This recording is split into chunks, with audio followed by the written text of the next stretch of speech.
Assalamualaikum warahmatullahi wabarakatuh. Izin memperkenalkan diri, nama Munari Madhuri,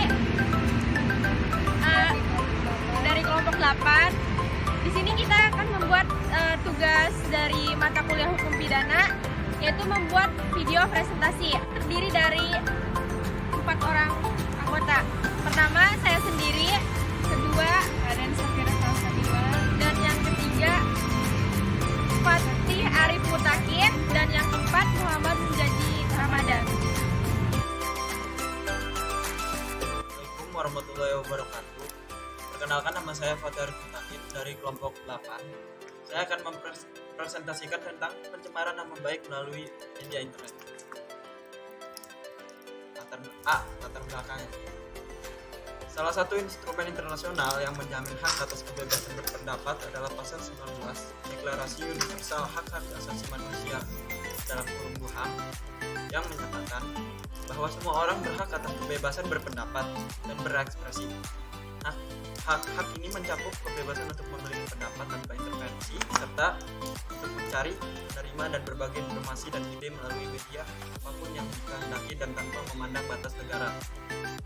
Selanjutnya, dalam konvensi internasional tentang hak sosial dan politik dalam kurung ICCPR ditegaskan pula bahwa hak atas kebebasan berpendapat meliputi berpendapat secara lisan, tertulis maupun cetak, dalam bentuk seni ataupun berpendapat secara lisan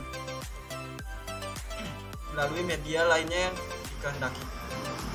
Keyakinan bahwa kebebasan berpendapat merupakan hak yang penting untuk diperjuangkan didasari pada pemahaman bersama bahwa negara-negara dan masyarakat hanya dapat benar-benar berkembang dan maju apabila ada suatu wadah ekspresi yang dapat terbuka dan bebas.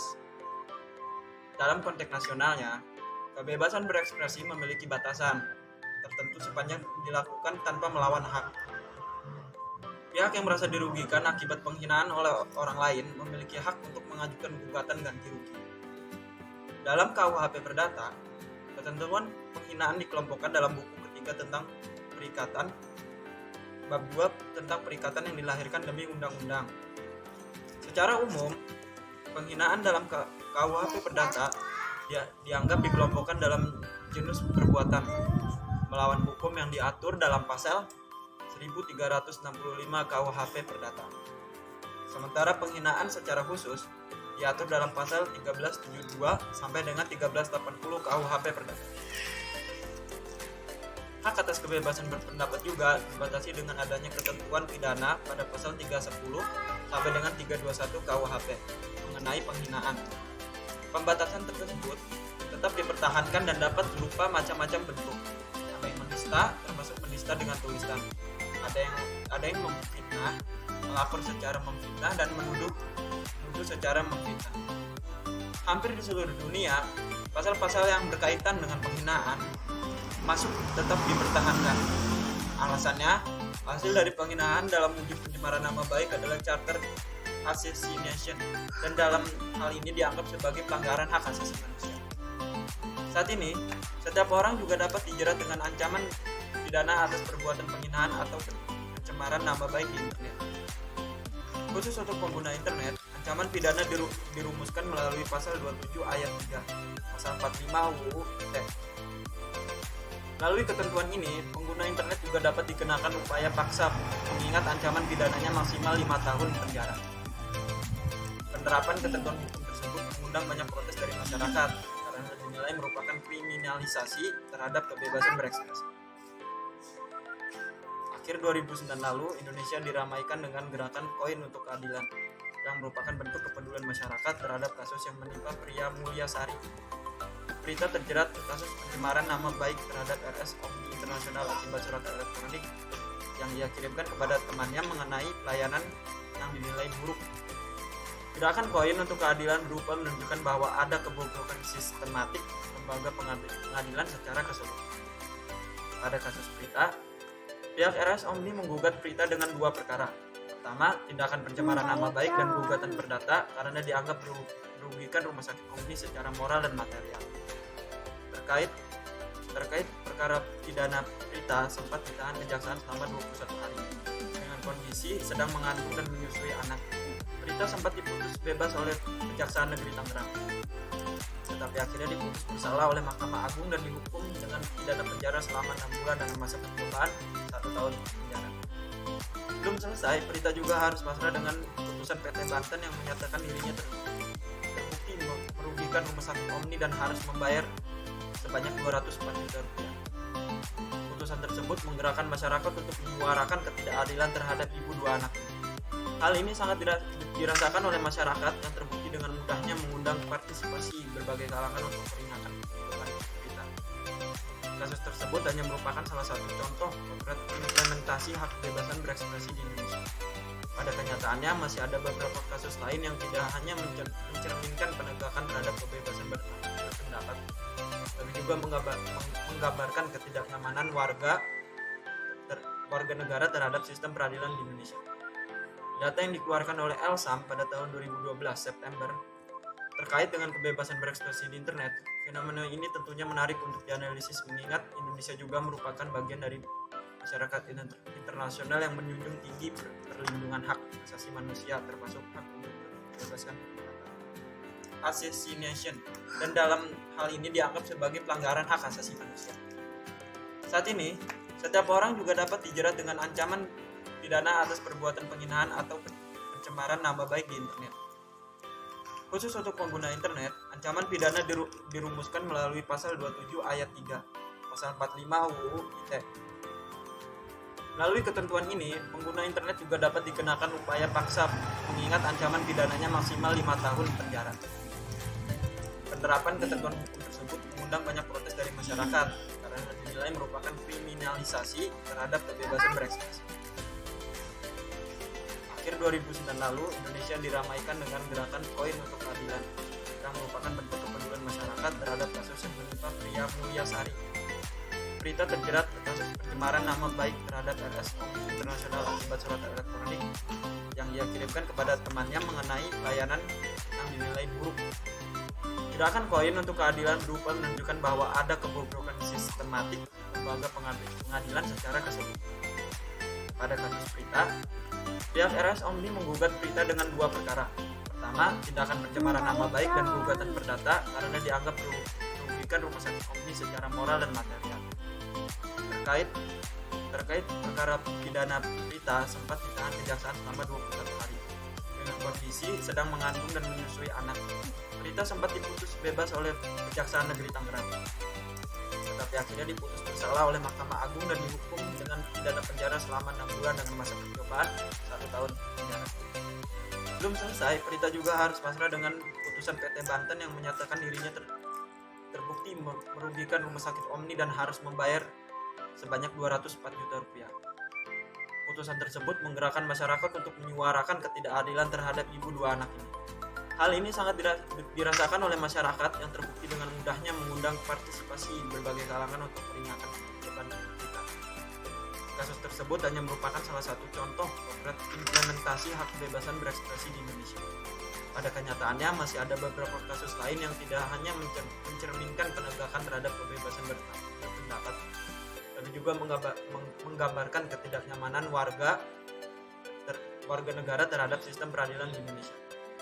Data yang dikeluarkan oleh Elsam pada tahun 2012 September terkait dengan kebebasan berekspresi di internet, fenomena ini tentunya menarik untuk dianalisis mengingat Indonesia juga merupakan bagian dari masyarakat internasional yang menjunjung tinggi perlindungan hak asasi manusia termasuk hak kebebasan.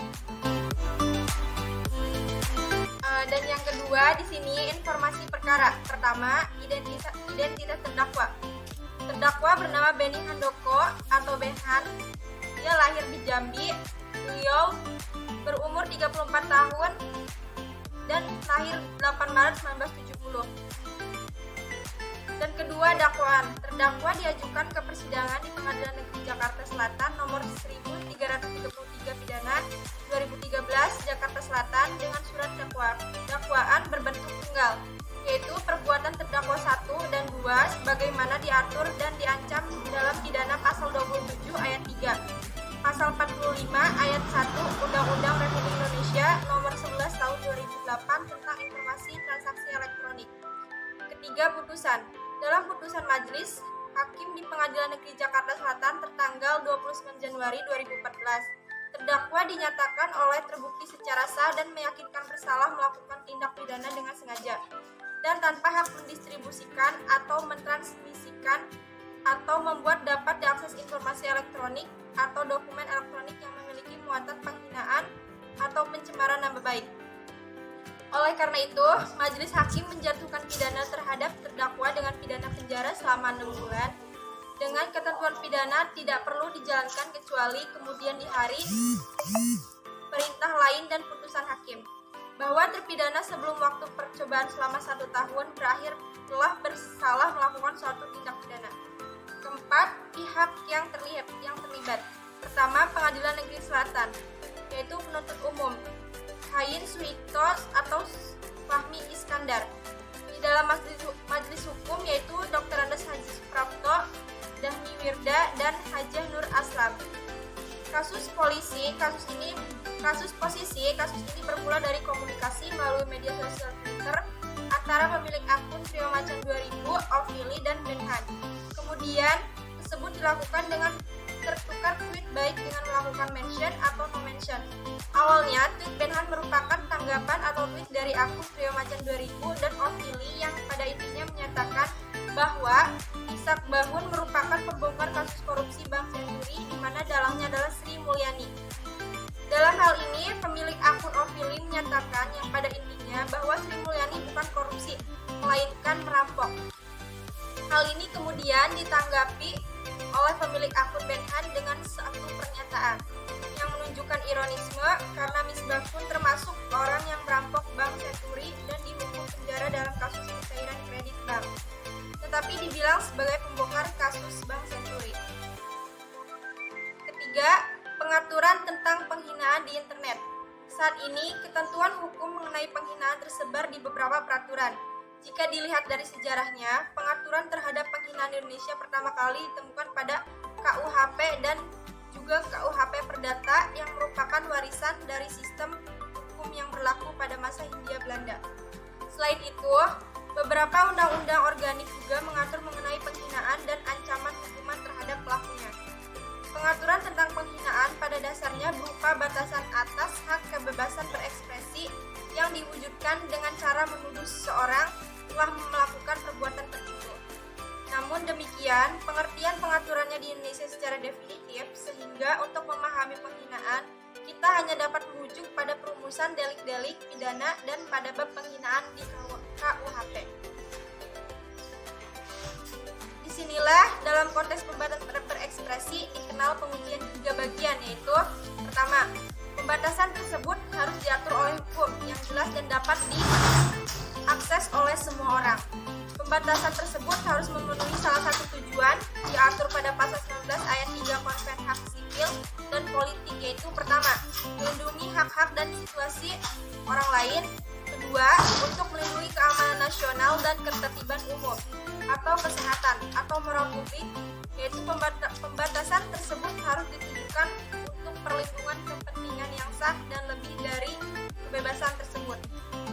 Pembatasan ini harus dibuktikan bahwa pentingnya dilakukan dan cara-cara pembatasan seminimal mungkin diperlukan untuk mencapai tujuan utama atau prinsip-prinsip kepentingan dan keberimbangan proporsional. Di sini pengaturan dasar tentang penghinaan pada hukum pidana dan hukum pidana disebut, yaitu pertama, jenis peraturannya yaitu pidana atau KUHP. Pasal tentang penghinaan itu pasal 310 ayat 1 penistaan. Unsur pasalnya yaitu barang siapa sengaja merusak kehormatan atau nama baik seseorang dengan jalan menuduh dia melakukan suatu perbuatan dengan maksud nyata akan tersiarnya tuduhan itu, dan ancaman hukumnya itu 9 bulan penjara atau denda dengan 4.500.000. Yang kedua, pasal 310 ayat 2 yaitu penistaan tertulis. Unsur pasalnya yaitu kalau hal ini dilakukan dengan tulisan atau gambar yang disiarkan, dipertunjukkan pada umum atau ditempelkan. Ancaman hukumnya yaitu 1 tahun penjara dan denda sebesar 4.500.000. Pasal 315 penghinaan ringan. Unsur pasalnya yaitu tiap-tiap yang menista atau menista dengan tulisan yang dilakukan kepada seseorang Ancaman hukumannya adalah 4 bulan dan 2 minggu atau denda dengan 4.500.000. Dan yang keempat, pasal 27 ayat 3 yaitu penghinaan atau pencemaran nama baik di internet. Contohnya, setiap orang dengan sengaja dan tanpa hak mendistribusikan atau mentransmisikan membuat dapat diaksesnya informasi elektronik dan elektronik yang memiliki muatan. Ancaman hukumnya adalah 6 tahun penjara, denda paling banyak 1 juta atau sampai 1 miliar. Dan terakhir pasal 1365 tentang PMH, yaitu contohnya, ia perbuatan yang melanggar hukum yang membawa kerugian kepada orang lain, mewajibkan orang yang menimbulkan kerugian itu karena tuntutan perdata tentang hal penghinaan diajukan untuk memperoleh penggantian kerugian serta pemulihan nama baik. Hukumannya adalah dengan mengganti kerugiannya, pemulihan dan mengganti nama baiknya menjadi baik, merupakan mention atau no mention. Awalnya, tweet Benhan merupakan tanggapan atau tweet dari akun Trio Macan 2000 dan Opili yang pada intinya menyatakan bahwa Misak Bahun merupakan pembongkar kasus korupsi Bank Senturi di mana dalangnya adalah Sri Mulyani. Dalam hal ini, pemilik akun Opili menyatakan yang pada intinya bahwa Sri Mulyani bukan korupsi, melainkan merampok. Hal ini kemudian ditanggapi oleh pemilik akun Benhan dengan satu pernyataan yang menunjukkan ironisme karena Misbahun termasuk orang yang merampok Bank Senturi dan dihukum penjara dalam kasus pencairan kredit bank, tetapi dibilang sebagai pembongkar kasus Bank Senturi. Ketiga, pengaturan tentang penghinaan di internet. Saat ini, ketentuan hukum mengenai penghinaan tersebar di beberapa peraturan. Jika dilihat dari sejarahnya, pengaturan terhadap penghinaan di Indonesia pertama kali ditemukan pada KUHP dan juga KUHP Perdata yang merupakan warisan dari sistem hukum yang berlaku pada masa Hindia Belanda. Selain itu, beberapa undang-undang organik juga mengatur mengenai penghinaan dan ancaman hukuman terhadap pelakunya. Pengaturan tentang penghinaan pada dasarnya berupa batasan atas hak kebebasan berekspresi yang diwujudkan dengan cara menuduh seseorang telah melakukan perbuatan tertentu. Namun demikian, pengertian pengaturannya di Indonesia secara definitif, sehingga untuk memahami penghinaan, kita hanya dapat merujuk pada perumusan delik-delik pidana dan pada bab penghinaan di KUHP. Disinilah dalam konteks pembatasan berekspresi dikenal pengujian 3 bagian, yaitu pertama, pembatasan tersebut harus diatur oleh hukum yang jelas dan dapat diakses oleh semua orang. Pembatasan tersebut harus memenuhi salah satu tujuan diatur pada pasal 19 ayat 3 Konven Hak Sipil dan Politik, yaitu pertama, melindungi hak-hak dan situasi orang lain, kedua, untuk melindungi keamanan nasional dan ketertiban umum atau kesehatan atau moral publik, yaitu pembatasan tersebut harus ditujukan untuk lebih dari kebebasan tersebut. Pembatasan ini harus dibuktikan bahwa pentingnya dilakukan dan cara-cara pembatasan seminimal mungkin diperlukan untuk mencapai tujuan utama atau prinsip-prinsip kepentingan dan keberimbangan proporsional. Di sini pengaturan dasar tentang penghinaan pada hukum pidana dan hukum pidana disebut, yaitu pertama, jenis peraturannya yaitu pidana atau KUHP. Pasal tentang penghinaan itu pasal 310 ayat 1 penistaan. Unsur pasalnya yaitu barang siapa sengaja merusak kehormatan atau nama baik seseorang dengan jalan menuduh dia melakukan suatu perbuatan dengan maksud nyata akan tersiarnya tuduhan itu, dan ancaman hukumnya itu 9 bulan penjara atau denda dengan 4.500.000. Yang kedua, pasal 310 ayat 2 yaitu penistaan tertulis. Unsur pasalnya yaitu kalau hal ini dilakukan dengan tulisan atau gambar yang disiarkan, dipertunjukkan pada umum atau ditempelkan. Ancaman hukumnya yaitu 1 tahun penjara dan denda sebesar 4.500.000. Pasal 315 penghinaan ringan. Unsur pasalnya yaitu tiap-tiap yang menista atau menista dengan tulisan yang dilakukan kepada seseorang. Ancaman hukumannya adalah 4 bulan dan 2 minggu atau denda dengan 4.500.000. Dan yang keempat, pasal 27 ayat 3 yaitu penghinaan atau pencemaran nama baik di internet. Contohnya, setiap orang dengan sengaja dan tanpa hak mendistribusikan atau mentransmisikan membuat dapat diaksesnya informasi elektronik dan elektronik yang memiliki muatan.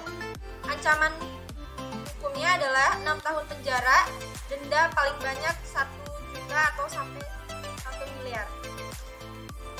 Dan terakhir pasal 1365 tentang PMH, yaitu contohnya, ia perbuatan yang melanggar hukum yang membawa kerugian kepada orang lain, mewajibkan orang yang menimbulkan kerugian itu karena tuntutan perdata tentang hal penghinaan diajukan untuk 5 KUHP. Daluarsa tindak pidana dimulai sejak hari dilakukannya pasal 79 KUHP. Tertangkap tangan pasal 79 KUHP. Dalam surat dakwaannya, JPU mendakwa terdakwa melakukan tindak pidana pada hari Sabtu tanggal 8 Desember 2012 pada sekitar pukul 2 atau setidak-tidaknya pada suatu hari tertentu di bulan Desember tahun 2012 bertempat di Kecamatan Bantul, Kabupaten Bangkai, Sulawesi Tengah, dan setidak-tidaknya di suatu tempat tertentu yang menurut pasal 84 ayat 2 KUHP termasuk dalam daerah hukum Pengadilan Negeri Jakarta Selatan. Penjabaran yang demikian menunjukkan ketidakcermatan JPU dalam menjelaskan terjadinya tindak pidana dalam surat dakwaan. Ketidakcermatan JPU dapat dilihat pada penjelasan mengenai lokus delicti. Di awal, JPU menjelaskan bahwa terdakwa melakukan perbuatan pidananya di wilayah Kabupaten Bangkai. Namun demikian, di akhir JPU justru menggunakan pasal 84 ayat 2 KUHP untuk menentukan lokus delicti kasus ini, tanpa menjelaskan mengenai pertimbangan penggunaan pasal tersebut. Dengan melihat pada ketentuan pada pasal 84 ayat 2 KUHP, kita dapat melihat bahwa ketentuan tersebut merupakan alternatif dalam melakukan pemeriksaan terhadap terdakwa pada suatu perkara pidana. Namun demikian, menggunakan pasal tersebut memiliki syarat yang harus dipenuhi karena pada dasarnya pemeriksaan terhadap terdakwa merupakan wewenang pengadilan yang wilayah hukumnya meliputi daerah di mana perbuatan pidana tersebut dilakukan. Penentuan lokus delicti dalam suatu perkara tindak pidana adalah hal yang kompleks. Dalam tindak pidana, seorang pelaku tindak pidana dapat melakukan kejahatan di suatu tempat dan tujuan dari kejahatan itu terjadi di tempat lain. Dalam proses pelaksanaan tindak pidana tersebut mungkin saja terjadi penerapan hukum secara formil. Lokus delicti pada surat dakwaan. Lokus delicti menunjukkan tempat terjadinya tindak pidana. Selain itu, dalam hukum pidana dikenal juga istilah tempus delicti yang menunjukkan waktu terjadinya suatu tindak pidana. Semua unsur yang tercantum dalam delik harus dicatat pada surat dakwaan. Hal ini mencakup waktu dan tempat kejadian. Jika tidak, maka dakwaan batal demi dihukum. Kegunaan lokus delicti adalah untuk menilai apakah perundang-undangan hukum pidana di Indonesia berlaku terhadap suatu tindak pidana yang dilakukan atau tidak. Hal ini berhubungan dengan pasal 28 KUHP. Kedua, lokus delicti juga digunakan untuk menentukan kompetensi relatif dari kejaksaan dan pengadilan. Artinya, kejaksaan dan pengadilan mana yang berwenang mengadili suatu perkara tindak pidana. Ketiga, lokus delicti berguna untuk menunjukkan adanya tempat tertentu yang telah ditentukan dalam perumusan delik. Misalnya, delik harus dilakukan di muka umum pasal 160 dan 281 KUHP. Sedangkan tempus delicti beberapa kegunaan dalam sistem peradilan pidana antara lain untuk menilai apakah suatu tindak pidana pada pasal waktu dilakukan sudah dilarang dan diancam pidana. Pasal 1 ayat 1 KUHP. Apabila terjadi perubahan undang-undang peraturan mana yang dikenakan yang lama atau yang baru pasal 1 ayat 2 KUHP. Apakah terdakwa pada waktu melakukan tindak pidana dapat dipertanggungjawabkan atau tidak pasal 44 KUHP. Apakah pada waktu melakukan tindak pidana terdakwa sudah berusia 16 tahun atau belum. Pasal 45 KUHP. Batas waktu mengajukan pengaduan pasal 74 KUHP. Batas waktu menarik kembali pengaduan dalam waktu sebulan setelah pengaduan dilakukan pasal 75 KUHP. Daluarsa tindak pidana dimulai sejak hari dilakukannya pasal 79 KUHP. Tertangkap tangan pasal 79 KUHP. Dalam surat dakwaannya, JPU mendakwa terdakwa melakukan tindak pidana pada hari Sabtu tanggal 8 Desember 2012 pada sekitar pukul 2 atau setidak-tidaknya pada suatu hari tertentu di bulan Desember tahun 2012 bertempat di Kecamatan Bantul, Kabupaten Banggai, Sulawesi Tengah, dan setidak-tidaknya di suatu tempat tertentu yang menurut pasal 84 ayat 2 KUHP termasuk dalam daerah hukum Pengadilan Negeri Jakarta Selatan. Penjabaran yang demikian menunjukkan ketidakcermatan JPU dalam menjelaskan terjadinya tindak pidana dalam surat dakwaan. Ketidakcermatan JPU dapat dilihat pada penjelasan mengenai lokus delikti. Di awal, JPU menjelaskan bahwa terdakwa melakukan perbuatan pidananya di wilayah Kabupaten Banggai. Namun demikian, di akhir JPU justru menggunakan pasal 84 ayat 2 KUHP untuk menentukan lokus delikti kasus ini, tanpa menjelaskan mengenai pertimbangan penggunaan pasal tersebut. Dengan melihat pada ketentuan pada pasal 84 ayat 2 KUHP, kita dapat melihat bahwa ketentuan tersebut merupakan alternatif dalam melakukan pemeriksaan terhadap terdakwa pada suatu perkara pidana. Namun demikian, menggunakan pasal tersebut memiliki syarat yang harus dipenuhi karena pada dasarnya pemeriksaan terhadap terdakwa merupakan wewenang pengadilan yang wilayah hukumnya meliputi daerah di mana perbuatan pidana tersebut dilakukan. Penentuan lokus delikti dalam suatu perkara tindak pidana adalah hal yang kompleks. Dalam tindak pidana, seorang pelaku tindak pidana dapat melakukannya pihaknya di satu tempat dan tujuan dari pihak itu terjadi di tempat lain. Dalam proses pelaksanaan tindak pidana tersebut mungkin saja terjadi tindak pidana lain. Oleh karena itu, para kerjasama dalam material pidana dan prosedural pidana serta ahli teknologi informasi sangat diperlukan dalam menentukan lokus delikti tersebut. Akan tetapi pada praktiknya secara konkret dapat digambarkan bahwa yang menjadi perhatian pihak kepolisian dalam tindak pidana di cyber dunia maya adalah lokasi hard disk berada.